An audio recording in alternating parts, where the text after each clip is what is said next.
हाँ, तो पिछले वीडियो में हमने देखा था कि दो न्यूमेरिकल्स देखे थे और कुछ थ्योरेटिकल पोर्शन अभी भी बाकी है, तो उसे अपन पहले कवर कर लेते हैं, फिर बाकी उसके बाद और न्यूमेरिकल्स देखेंगे। तो सबसे पहले आता है effect of change in operating condition of VC cycle और परफॉर्मेंस। इसका मतलब यह है कि अगर अपन ऑपरेटिंग कंडीशंस में चेंजेस करें, जैसे इवेपोरेटर प्रेशर को कम कर दें और कंडेंसर प्रेशर को ज़्यादा कर दें, या फिर एट कांस्टेंट प्रेशर अगर हम सुपर हीटिंग करें इन इवेपोरेटर, या एट कांस्टेंट प्रेशर सब कूलिंग करें इन कंडेंसर, तो क्या इफ़ेक्ट पड़ता है हमारे जो भी जैसे वर्क इनपुट पर क्या फ़र्क पड़ेगा, रेफ्रिजरेशन इफ़ेक्ट पर क्या फ़र्क पड़ेगा, हीट रिजेक्शन पर क्या फ़र्क पड़ेगा, वॉल्यूमेट्रिक एफिशिएंसी पर क्या फ़र्क पड़ेगा, सीओपी पर क्या फ़र्क पड़ेगा, ये सब अपन देखने वाले हैं यहाँ पर। और थ्योरेटिकली ये लास्ट है, उसके बाद अपन न्यूमेरिकल में एंटर कर देंगे और अच्छे अच्छे न्यूमेरिकल्स देखेंगे। ये सब तो हमने जो अभी देखा वो लल्लू न्यूमेरिकल्स थे, एकदम फालतू टाइप। अच्छे न्यूमेरिकल्स अगर हम इसके बाद देखेंगे, जो तगड़े तगड़े न्यूमेरिकल्स हैं।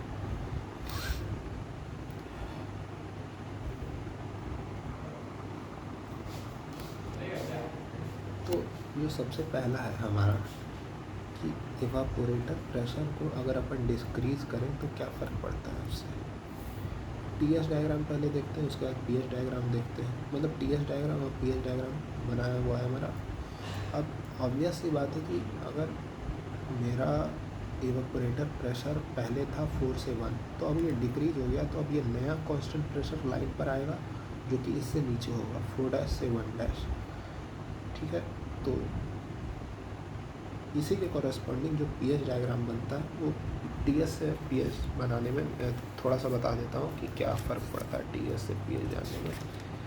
उसके बाद तो ईजी, जैसे टीएस डायग्राम में मेरा सिंपल वीसी साइकिल कुछ ऐसी होती थी कि ये डोम ऐसे बनता था और हमारा जो है यहाँ से थ्रॉटलिंग प्रोसेस आइसेंथैल्पिक एक्सपेंशन होता था, फिर ये सुपर हीटेड रीजन में जाता था, फिर कुछ ये ऐसा होता है। ये हमारा टीएस डायग्राम सिंपल सा है। पीएच डायग्राम में क्या चेंजेस आएंगे, तो पीएच डायग्राम में बस ये होगा कि जो डोम सीधा बन रहा था वो थोड़ा टिल्टेड डोम बनेगा, कुछ इस तरह से। और सबसे पहले तो हमारा देखना है कि मेरा कांस्टेंट प्रेशर पर क्या हो रहा है, हीट एडिशन हो रहा है। ठीक है भाई, हीट एडिशन हो गया मेरा कांस्टेंट प्रेशर तक। ठीक है, फिर उसके बाद मेरा ये सुपर हीटेड रीजन में जा रहा है ये लाइन।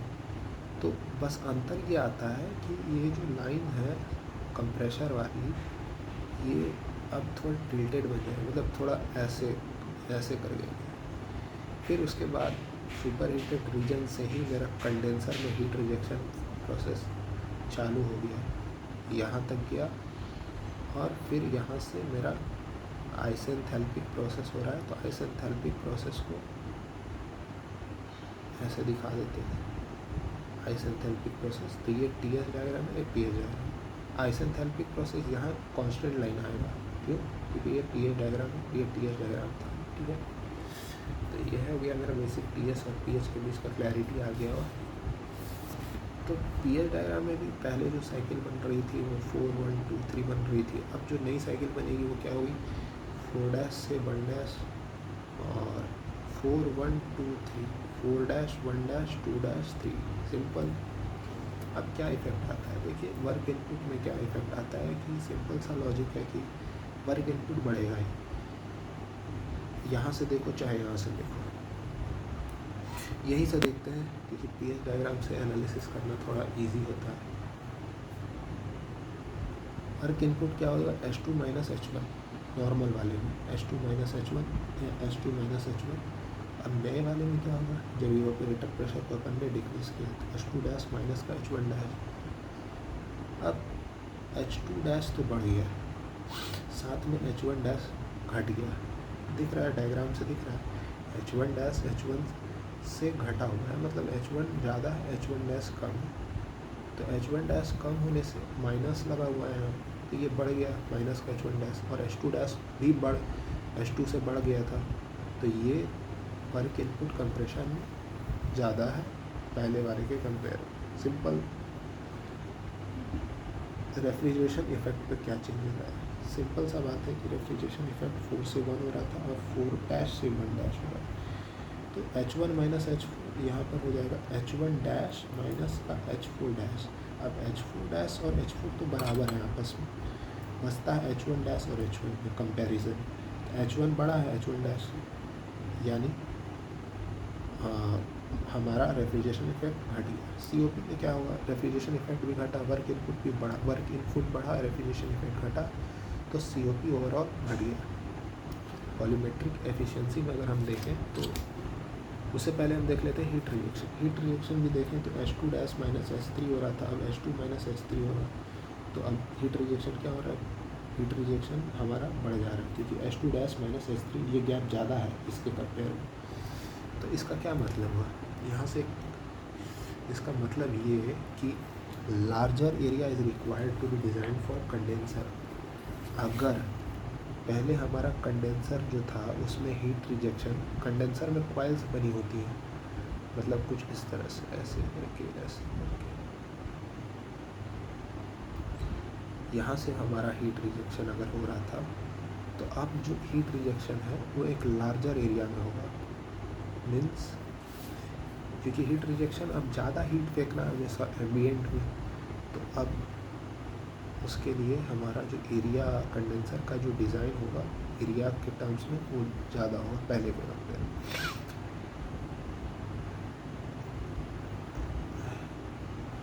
यहाँ से हीट रिजेक्शन, तो ऑब्वियसली कि पहले के कंपेयर में एरिया बढ़ गया है कंडेंसर का, क्योंकि इसे ज़्यादा हीट फेंकना है इसके कंपेयर में। तो पहले तो अपन एयर कूलिंग से ही काम चला ले रहे, ये कंडेंसर गर्म हो रहा था, कंडेंसर में जो कॉइल्स लगी हुई हैं वो गर्म होगी, तो इसे एयर कूलिंग के थ्रू ही हम ठंडा कर ले रहे थे। लेकिन अब चूँकि कॉइल्स का ओवरऑल कंडेंसर का एरिया भी बढ़ चुका है, तो अब सिंपल एयर कूलिंग से काम नहीं चलेगा, हमें वाटर कूलिंग पर जाना पड़ेगा। तो larger area is required to design for the condenser, then it might require water cooling. Simple सा बात है। वॉल्यूमेट्रिक एफिशिएंसी पर अगर अपन देखें तो 1 + C - C × P2/P1। अब P2 क्या है, P1 क्या है, C तो क्लियरेंस रेशियो है जो कि चेंज नहीं होने वाला है। C कॉमन ले लिया हमने, तो P2/P1 यानी PC/PE का पावर 1/n-1। इवेपोरेटर प्रेशर कम हुआ है, तो ओवरऑल ये क्वांटिटी बढ़ गया है, सॉरी घट गया। घटने के कारण यहाँ माइनस लगा हुआ है, ये घटा और माइनस क्या किया, इसे बढ़ा दिया, तो वॉल्यूमेट्रिक एफिशिएंसी बढ़ गया। अच्छा, पहला पार्ट हो गया ख़त्म। सेकंड पार्ट आता है effect of increase in condenser pressure. तो TS प्लॉट अगर हम बनाएं तो 4 1 2 3 ये हमारा अर्लियर TS प्लॉट बन रहा था। अब क्या होगा, 4 डैश 1 डैश 2 डैश 3 डैश, ये जो 3 से 2 प्रेशर्स था वो पहले का था। अब क्या हो रहा है कि ये कंडेंसर प्रेशर जो है बढ़ गया है, तो ये जो नई कांस्टेंट प्रेशर वाली लाइन आएगी वो इससे ऊपर आएगी, ठीक है। तो इससे क्या होगा कि वर्क इनपुट हमारा क्या होगा, इफ़ेक्ट्स हम देखते हैं कि इफ़ेक्ट्स क्या होंगे। तो वर्क इनपुट में अब PS डायग्राम भी देख लो, 1 2 3 4। अब नई जो हमारी जो कंडेंसर प्रेशर बढ़ा, तो क्या होगा कि 3 से 2 जो लाइन है कांस्टेंट प्रेशर वाली वो ऊपर शिफ्ट हो गई, 2 डैश से 3 डैश, तो 1 2 डैश 3 डैश 4 डैश। ये नया साइकिल है, पुराना साइकिल क्या है 1 2 3 4। तो अपन यहाँ पर क्या देख रहे हैं कि W इनपुट क्या हो रहा है, कंप्रेशर में जो है वो बढ़ रहा है। कैसे बढ़ रहा है, तो H2 - H1 था पहले, अब H2 डैश माइनस H1 हो रहा है। H1 तो फिक्स है, H2 डैश बढ़ गया तो वर्क इनपुट बढ़ गया, सिंपल। रेफ्रिजरेशन इफेक्ट में क्या चेंजेस आएगा, H1 - ऑब्वियसली यहाँ से देख सकते हैं कि H1 - H4 इतना था, ये इतना गैप था, अब गैप कम हो गया है, तो रेफ्रिजरेशन इफेक्ट घट गया है। COP पे देखें तो रेफ्रिजरेशन इफेक्ट घट गया, वर्क इनपुट बढ़ गया, ओवरऑल COP घट गया। अब दिक्कत यहाँ पर आता है हीट रिजेक्शन पर। हीट रिजेक्शन में क्या देख रहे हैं कि जो H2 dash minus H3 dash है और H2 माइनस H3, ये पहले वाले केस का था, ये कंडेंसर प्रेशर बढ़ाने के बाद ये हीट रिजेक्शन। तो यहाँ से हम क्या देख रहे हैं कि H2 डैश तो हमारा बढ़ गया है, लेकिन H3 डैश जो है ये भी बढ़ गया है। ये बढ़ गया है तो ये क्या कर रहा है, ओवरऑल टर्म को बढ़ाने का कोशिश कर रहा है। ये बढ़ गया तो ये माइनस साइन के साथ लगा हुआ है, तो ये ओवरऑल टर्म को घटाने का कोशिश कर रहा है। तो हम यहाँ से क्या कमेंट कर पाएंगे कि क्या हो रहा है। ये तो बोल रहा है बढ़ो, ये बोल रहा है घटो। इसके कहने के अकॉर्डिंग अगर हम चलें तो ये ओवरऑल टर्म को बढ़ा रहा है, इसके अकॉर्डिंग और इसके कहने पर चले तो ये ओवरऑल टर्म को घटा रहा है। तो यहाँ से अपन कोई कमेंट नहीं कर पाएंगे। दूसरा लॉजिक सुन लो।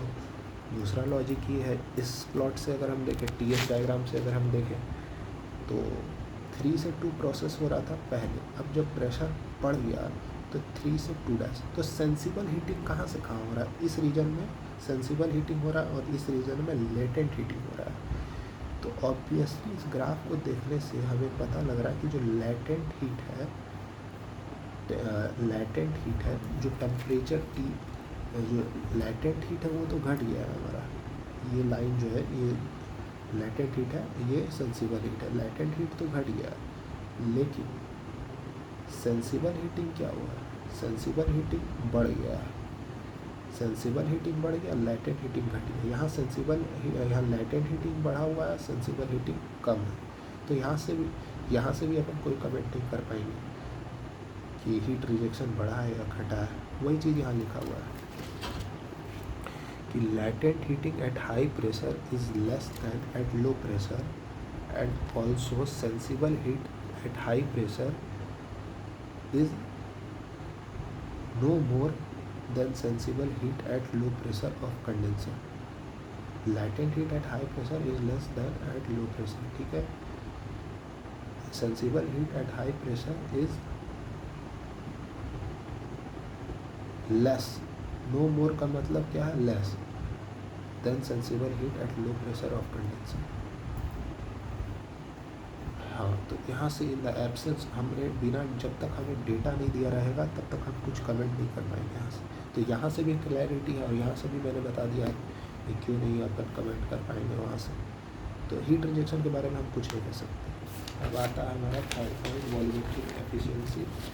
तो वॉल्यूमेट्रिक एफिशिएंसी तो सिंपल सा है, 1 + C - C रेसिप्रोकेटिंग कंप्रेसर के लिए है फॉर्मूला। ठीक, और जो कंप्रेसर हम लोग जनरली मार्केट में यूज़ करते हैं वो रेसिप्रोकेटिंग नहीं होता है।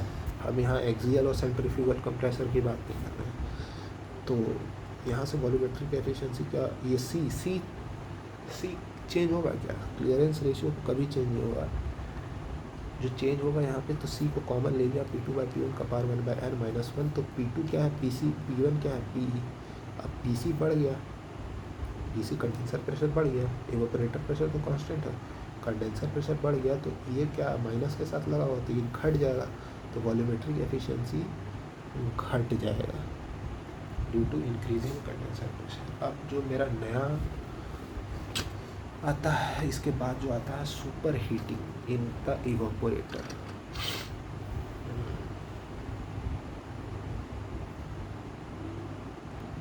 ये हम नेक्स्ट वीडियो में डिस्कस करेंगे, super heating in the evaporator.